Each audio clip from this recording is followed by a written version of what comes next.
I guess we can predict the future of SEO here. Do you want to add anything to this? No, but I think when it comes to the future of SEO, if you think about it right now, most people just optimize for Google. They think SEO equals Google rankings. I think the future of SEO is going to be Google rankings, TikTok rankings, Instagram rankings, YouTube rankings, Search GPT, and the list continues on and on. And a great example of this is we talk to so many corporations that create social content for Instagram or TikTok or YouTube, but yet they don't really optimize for their rankings on these platforms. So it's like, oh yeah, we got a lot of comments and views, but you can actually rank on these platforms. When people type something in, they can recommend your videos or your content, and you can keep getting more views. And a lot of just businesses forget that aspect. They're like, oh, SEO is just for Google. Well, no, if you're creating content on other platforms, you should optimize for them to continually get engagement and views versus just one-off. Yep. So here's what I think the future of SEO is going to look like. First and foremost, it's not just Google anymore. I was traveling. When I was traveling, my travel buddy, we'll just call it the travel buddy, the way she behaved was she searched for things on TikTok. Right? So TikTok search, that's one. Amazon search for shopping. YouTube is the second largest search engine in the world. Let's also not forget that these LLMs, like an OpenAI, they use RAG, retrieval augmented generation, right? And they pull from search engines for that data. So basically, these LLMs are they're building on top of search engines, like a Google, for example, and they're working in tandem. So I don't think these LLMs are going to replace Google necessarily, but that's what the future of SEO is going to look like. And by the way, it's getting harder. You get these AI overview results, you get these local packs, you get these everything's being pushed down by the ads as well. So SEO is just getting tougher overall. And also, when we think about attention's kind of fading away from, like, Google's still getting a lot of search, but the attention's so spread out now amongst all these different social platforms.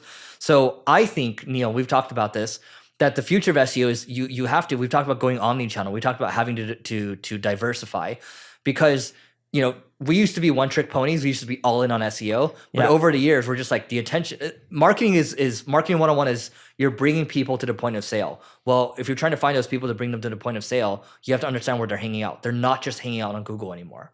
No, dude, even podcasting. We've been doing this podcast for what, 7+ years now? I think 8. 8 years? Oh my God. It's been a long time. I used to live in the Mandarin when we did this. All this Waldorf now. Yeah. Dude, that's a long heat. time. We used to turn off the AC. Yeah. Speaking of AC, my AC doesn't work here. I stayed at your place for like a week. Yeah. Yeah. Wait, your AC doesn't work here? Dude, they've been having issues at this Mandarin for like a week. I always have bad luck at Mandarins with AC. Wow. But I mean, look, by the way, we've been doing this consistently for 8 years. I mean, we're in our early 30s when we first started doing this. And you just have to stay consistent. And by the way, if the attention is there, you stay consistent with it no matter what. That's the reason we're still here. Yes. And if you look at what Eric and I are doing, we adapt to the channels that we see people are on, and we optimize for them because that's what we know the attention is. But there's one caveat that most people get wrong. What Eric and I do is we optimize for the channels once they start becoming popular. We don't go after the new and up and coming and be like, oh my God, like I think one was called Be Real or something like that. I made that mistake with Clubhouse. Remember, I tried to drag you onto Clubhouse. Yeah, yeah, and same with, what was the other one? You didn't get into that one, but Norgard did it with AirChat. AirChat. Yeah. Right? Neither of us really used it. Yeah. And what you want to do is you want to focus on the ones that you know are popular enough and they're getting enough traction where you know they're not going to die. A great example of this is Threads. Threads crossed, I think, 200 million monthly active users, right? Meta made an announcement on that. It's big enough where it's not going to die. If you're already creating content, it doesn't take much more to post it on Threads, and you should. Just port it over. Yeah, just port it over. Copy and paste. You don't have to do much more than that. Yeah. Yeah. And by the way, you do that for LinkedIn as well. It's not like you're natively posting to LinkedIn. Yeah. And it works well. It works well. Do you do the same thing? You're just copying and pasting? Totally. Yeah. I just found it, like, I used to dedicate like an hour to taking our shorts and writing like a caption for them, because I found that the copy that my team was writing it didn't feel like it was in my voice. But now I'm just like, whatever.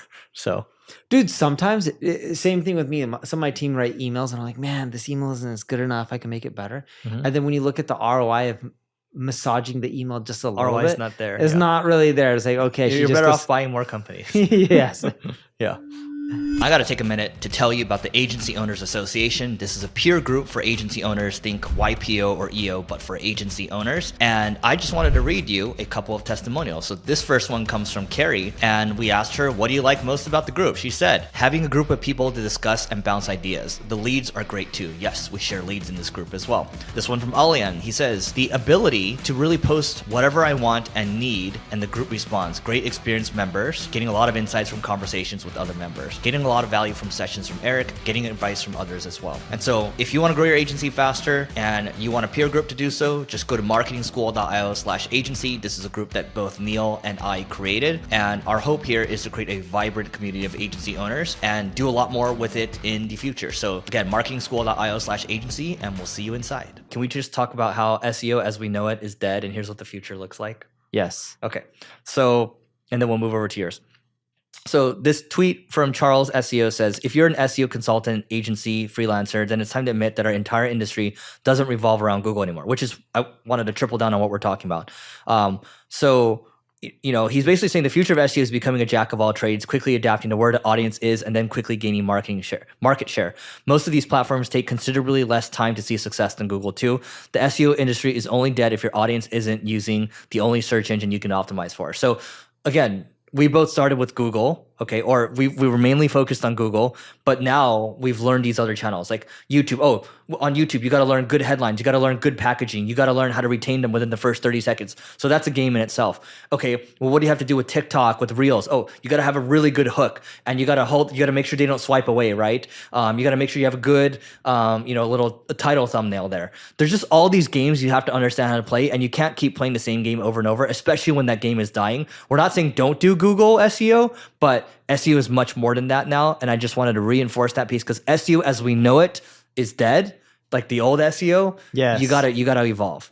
You gotta evolve, and we're seeing companies slowly start evolving. At our agency, NP Digital, we're getting more and more people each and every single week saying, "Hey, can you help us optimize our content for TikTok, Instagram?" And a year to 2 years ago, that would rarely ever come up in a conversation. Mm-hmm. But by the way, they ask you for like when they reach out to us, it's like, oh, we need help with Reddit marketing. We need help with WhatsApp marketing. It's like, It's going further and further out. Go ahead. And there was an article on Adweek, Kate Spade and a few others were talking about it, in which there are more and more companies are aligning branding and performance. I had a similar conversation about this earlier today, and we were talking about Nike, and you and I discussed Nike on our last podcast episode, in which Nike is bringing back the old CMO. Phil Knight is the CEO now of Nike, and they're going back to their roots of branding. If you look at a lot of companies, what they're really doing, whether they want to admit it or not, and where the future of marketing is going, branding and performance are becoming more and more closely aligned. You can do branding campaigns on television and use apps or use services like 𝗔𝗕𝗢𝗨𝗧 to figure out if those campaigns actually drive revenue. Because it can tell you if someone watched that commercial and then they went to your website and purchased, because TV now is usually connected by internet, right? So they're using IP addresses. Similarly, if you do tons of Google ads and people are like, oh, that's performance. Well, if you spend $5 million a month on Google ads and all these people are clicking on your website, you're getting a lot of branding from it. Mm-hmm. It's not just performance. It is actually growing your brand at the same time. Yep. And you're seeing a closer and closer alignment with it, especially with a lot of traditional channels that were typically used just for pure branding being able to be purchased through digital channels, and they're becoming more and more trackable as well. Yeah, I think before, maybe 10, 15 years ago, we might have said, oh, it's all about performance. But no, the reality is it's and. Yes. And so you want to have both. And by the way, I think Adidas talked about how performance marketing didn't work. We had that discussion where this Nike executive that was a brand executive was like, performance didn't work, right? It's not that it doesn't work. It's you gotta do both at the same time. Otherwise, if you don't, it's like cutting one of your legs out from under you. If performance didn't work, Google wouldn't be $1 trillion or $2 trillion company, and Facebook wouldn't be $1 trillion+ company either. Yep. So I think that's what we got to say about that. All right, quick note. This is about my company. It's called Single Grain, and Single Grain is an ad agency where we're focused on driving innovation. I want to talk about a couple of new strategies, and if you need help with marketing, great. If not, here are a couple of new strategies that you should try out. One is programmatic CRO. So we are doing programmatic conversion rate optimization on our site. So it's building products that will automatically optimize your site to increase conversion rates. We're also auto-optimizing, auto-updating from an SEO standpoint, and we're constantly thinking about what else we can do in terms of enriching the visitors that are hitting your website and also tailoring custom messages for them using AI. And so there's a handful of things that we're doing from a marketing standpoint, and our mission is just to drive more innovation. So if you want to learn more, just go to singlegrain.com, grain like rice. So singlegrain.com to learn more, and we'll see you inside. You have this one over here about how influencer marketing is moving, because we're talking about performance, how influencer marketing is moving into a more rigorous metrics-driven era. So there's this article on Ad Age, and what you were seeing before with influencer marketing, where people would be like, I need Kim Kardashian or Giselle or Tom Brady or LeBron James or Steph Curry to promote one of my products. Oh, look at this. Cristiano Ronaldo promoted most popular Instagram user. We paid him $20 million for this campaign. I'm making up a number. And they're like, yeah, I got our brand really out there. Look at all these likes and engagements. And what companies are realizing is it's a big, expensive black hole, especially if you just do it with the big influencers. And they're like, wait, we just spent $50-100 million on these influencers. What was ROI? Well, I can tell you the engagement. Well, engagement doesn't mean ROI. You're spending hundreds and thousands of dollars. A lot of big corporations don't care as much, but you want to start ramping up to 10, 20, 30, $50 million. They actually care about ROI. And what they found over time, which you and I have talked about this time and time again, is with influencers, you can actually track the ROI. There's many ways to do it. You can create them unique landing pages. You can have promos with them. You can have them tell their users to swipe up. Let's say if it's a story and go to your site so you can get direct conversions. Yes, some of the conversions aren't trackable, but with micro influencers, you can get a much better ROI. It's way more work because you have to recruit so many more people, but the ROI is much more positive. And they're like, wait, with smaller influencers, or especially with ones where we can hold them to these numbers and KPIs, not only are we getting the branding exposure, we're actually driving direct sales, and it's trackable, and it's easier to not necessarily scale up, but continually do it quarter after quarter, year after year, and get the budget because we can prove that it's driving a ROI. That's interesting. Is there any tech that they're using for this? Usually most people just use their own analytics, and they're using a lot of campaign variables when they're asking people to promote. Ah, okay. That makes sense. That's simple. So standard. Okay. Well, speaking of, because we're influencer, a lot of it's talking about socials. Did you see this tweet, not a tweet, this LinkedIn post from Jason Lemkin, basically saying that 100% of marketing and sales executives who post on LinkedIn are failures? No. Okay. 100%? 100%. So this is interesting. So Jason Lemkin, he founded Echo Signs. Can't be 100%. That's too high. I think he's just exaggerating. He's exaggerating a little bit, but this over here, I'm trying to pull it up. Okay. So I found an almost 100% correlation between sales execs constantly promoting content on LinkedIn and failing at their role in sales or marketing, at least across all my top investments and companies I work closely with. I know this may be triggering to some, and that many folks who produce prolific amounts of content will disagree. I also know we produce a lot of content at SaaStr too, so that's the largest SaaS conference in the world. I'm not a sales exec per se, but it's also a fair critique of even me. But here's the thing.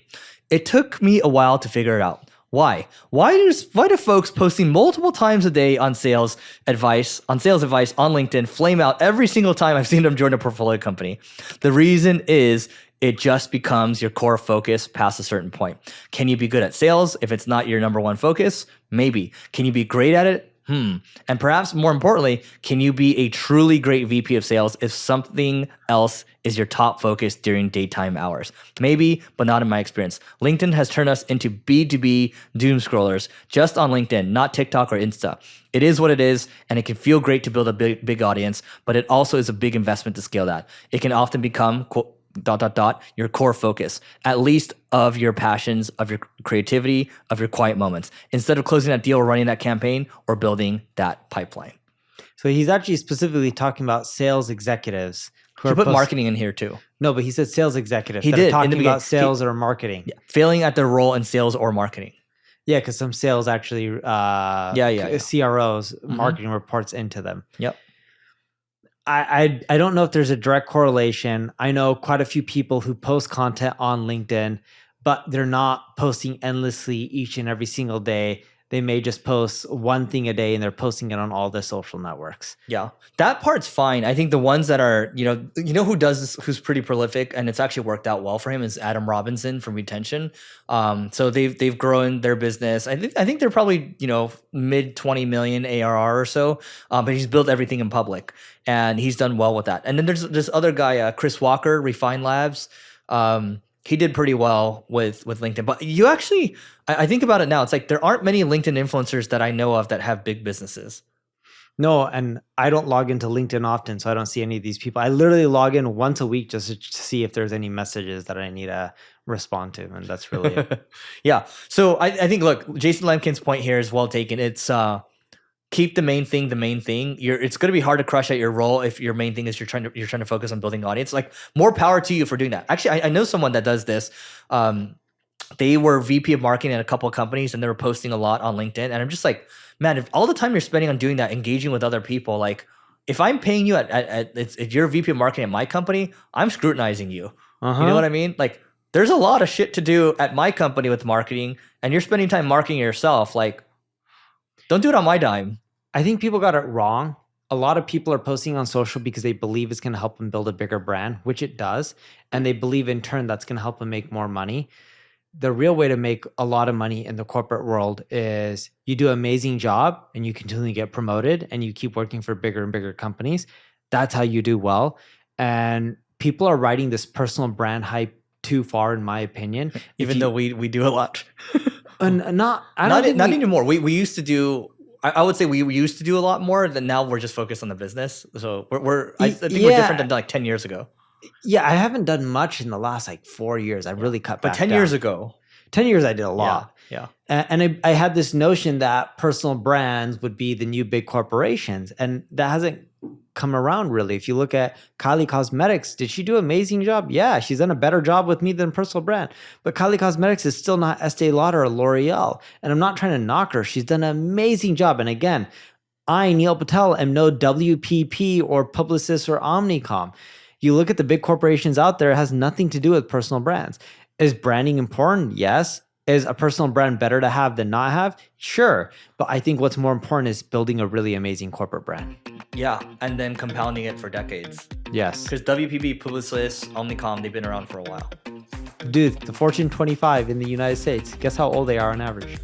106 years old. Yeah, you read my tweet. I was looking that up. I literally put it in an Excel spreadsheet and I was averaging out. I was like, how many years old are they? 106.7, that's what you put, I think, right? Or it was 107.6 or 106.7. It was one of the others. Yeah.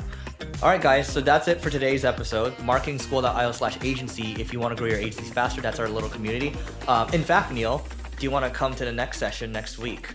Are you in town next week?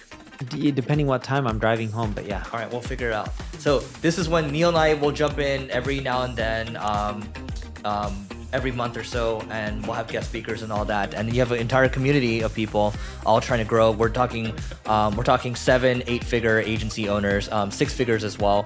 And yeah, that is it for today. Please don't forget to rate, review, subscribe, and we will catch you tomorrow.